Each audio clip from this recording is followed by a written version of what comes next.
Hi, Charles SirBookSage here. Quick programming note before I get started.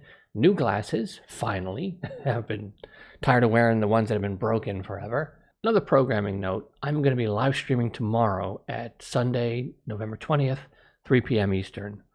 I'm actually going to go over 3 things that Amazon desperately needs to fix to have any chance at a more successful Season 2 of The Rings of Power. Now, there's a lot more than 3 things that they need to fix, but 3 particular ones I'm going to go over. And there's going to be bonus content where I'm going to give you the cold opening scene that I would kick off Season 2 with if I was in charge.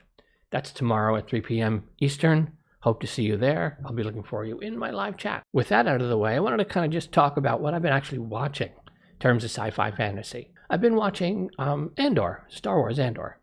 And I wasn't sure what I was going to think of it when it first started, because it was following on the absolutely, utterly ridiculous, atrocious monstrosity known as the Obi-Wan Kenobi series, which to me rivals The Last Jedi as just the most horrific Star Wars content I've ever seen in my life. I'm still in shock that that TV show actually not only got made, but was actually released. So I was going into Andor a bit trepidatious, but Andor has actually been pretty good. It did take a little while to really pick up the pace because it was a little slow in the first half of the season, but it's really picked up and gotten better and better as we've gotten deeper into Season 1. And I really like the bureaucracy, the getting to see the internal workings of the Empire. I think it's the ISB, this particular organization that some of the characters are in. And it's a funny thing about governments, especially governments that are wielding powers they shouldn't be wielding. Not only do they want to keep themselves entrenched in power over the masses, they also want to keep themselves in power over the drone workers in their own empire, in their own government.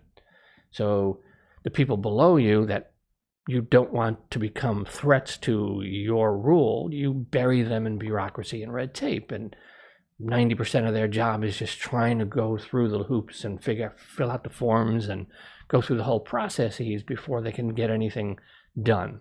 That has its benefits in some sense, in that terms of an imperial structure, but it also has its detriments. It's one of the things that lets the rebellion begin to coagulate and form and eventually rise up. Because the empire slows itself down too much, trying to keep its own people in line. They create vulnerabilities for themselves that might not be there if there wasn't so much red tape to go through. And you also see the political infighting.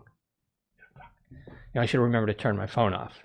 You also see the political infighting among the people in the office, which is pretty cool because, I mean, that's what you would get in any kind of office environment in any job. So naturally, it's going to be happening in the Empire as well. And there's probably plenty of that going on in the Rebellion. It's just the Rebellion, they're not a structured organization yet. They're not, they don't have buildings and all that stuff. They're all spread out. But I'm really curious. I think next week is the the Season 1 finale is next week. And I'm curious as how they're going to wrap up Season 1. Because I believe Season 1 is 5 years before Rogue One. So, which pretty much puts this show's timeline kind of right in line with the Star Wars Rebels. And this is one of the things that I'm wondering about as we get into Season 2. And I don't know if they're going to do 5 seasons. I'm not sure how long they expect the show to go. I don't know if each season is going to cover each year moving up to the events of Rogue One, or if we're going to just do multiple time jumps and there's only going to be 2 or 3 seasons. I haven't really looked to see if they've clarified any of that yet. However, I'm wondering if they're going to be able to resist bringing in the larger Star Wars picture as we go into Seasons 2 and 3, let's say. Will they be able to resist bringing in Ahsoka Tano? Will they be able to resist bringing in even some of the characters from Rebels? Because their events are happening at the same time this is happening. So Are we going to see any kind of overlap, or maybe not necessarily a direct tie-in, perhaps maybe just Easter eggs? Will we hear about some of the events that take place in Rebels on like this sort of ISB reporting that they're gathering? Because I imagine that will come to their attention just as much as whatever the Cassian and this part of the rebellion is doing. So I'm really curious. I like the fact that this show does not deal with, does not deal with the with Vader or anything like that. I like that it's much more on the ground, regular people, the lower level bureaucracy internal in the rebellion and the Empire, and just seeing like the maneuverings people have to do in this society. I like that we're dealing with just regular on the ground people and not the people who make or break entire, empires. So it's a nice change of pace to see it at this smaller scale. I'm really curious to see, are they going to be able to keep the story at this lower scale? Are they going to be able to resist the temptation of, let's have an Inquisitor come in. Let's have Reva come in. Let's have Vader show up. Let's have Ahsoka Tano show up. Are they going to be able to resist all of that? I hope so. I hope this kind of stays in the outer perimeter of the main like events from the films, because this just needs to lead up to Rogue One. So, and it'll be nice to watch the rebellion itself form, because in A New Hope, the original Star Wars movie, which to me will just be Star Wars because A New Hope was an added-on title much later. But in that original Star Wars movie, we see the rebellion pretty much at its peak. They're a well-oiled running machine at this point. So it'll be interesting and fun watching what we have here do the work to build up to become what they are in the first Star Wars film and in Rogue One as well. So, but so far so good. I'm really, really enjoying it. Andy Serkis, fantastic, as that sort of head prisoner on that floor. And I'm really curious to see if we're going to see him again, because since he can't swim, did he manage to escape, or did he stay behind? And if he stayed behind, what's going to happen to him? So I really hope we do get to see him again. And if that was it, then, I mean, more power to you, Andy. A great performance. His presence really elevated that whole like multi episode story arc of Cassian in that prison. If he hadn't been there, I think it wouldn't have become as compelling as it was, because he's such a fantastic actor. Does such a great job with these kind of characters that he's given to play. So really looking forward to it. I also started watching for the very first time Attack on Titan, I think it's called. This is an anime that I see, a bunch of reaction channels have reacted to for a long time. Super popular. There's a channel, I think it's Nightly Nerdy, husband and wife, and they've got a really great ongoing Wheel of Time, like a live stream discussion series, because they're going through all of the books, and they have like very long like live streams where they just kind of debate back and forth with each other. But anyway, they just started watching Attack on Titan, so I figured, let me actually take a look and check it out, because I've never watched it before.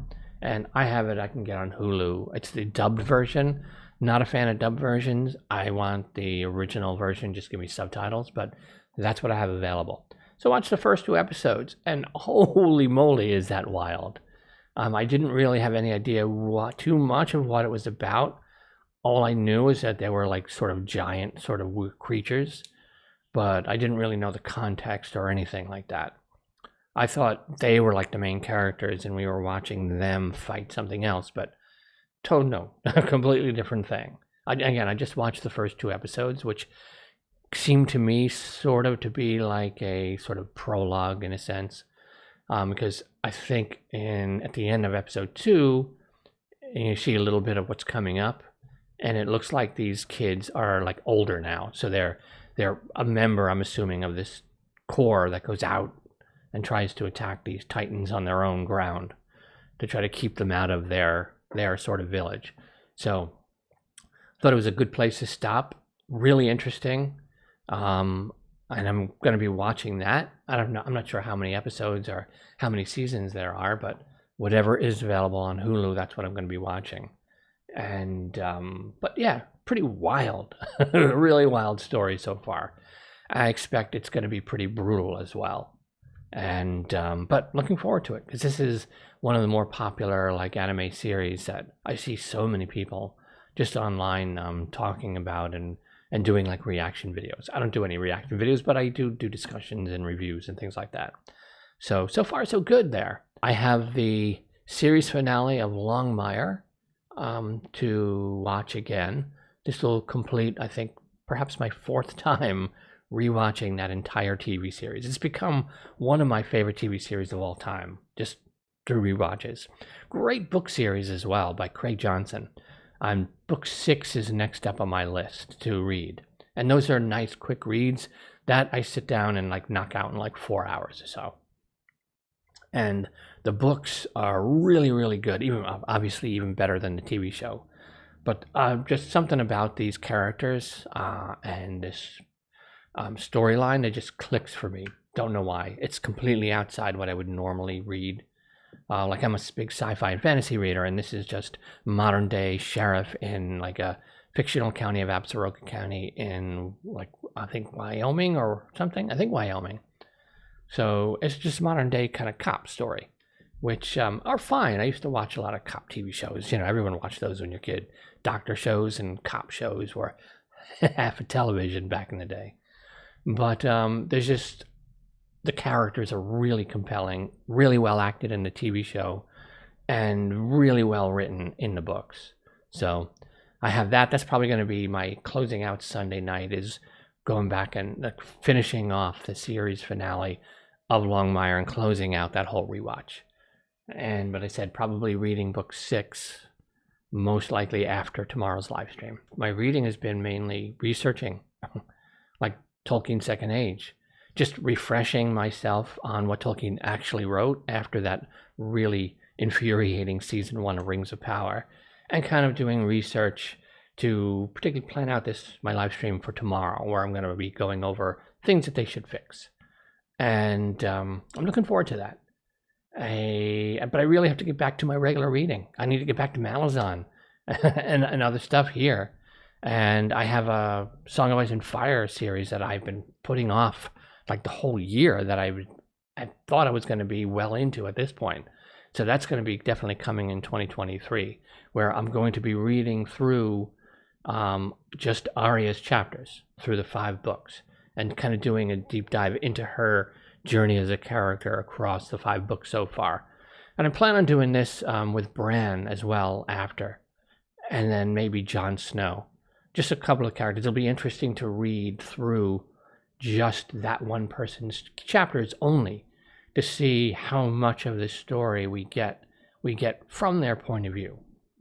So I've reread the chapters of the first Game of Thrones book of Arya a few times now. I'm just working out the details of what kind of format I want to present it in, so before I actually do it. But that is going to be one of my main projects here on the channel for 2023, is that character, Song of Ice and Fire character deep dive series, starting with Arya Stark, because her story is really fascinating, the journey she takes as a character. And I didn't realize how soon into her storyline Martin begins to like deconstruct her identity.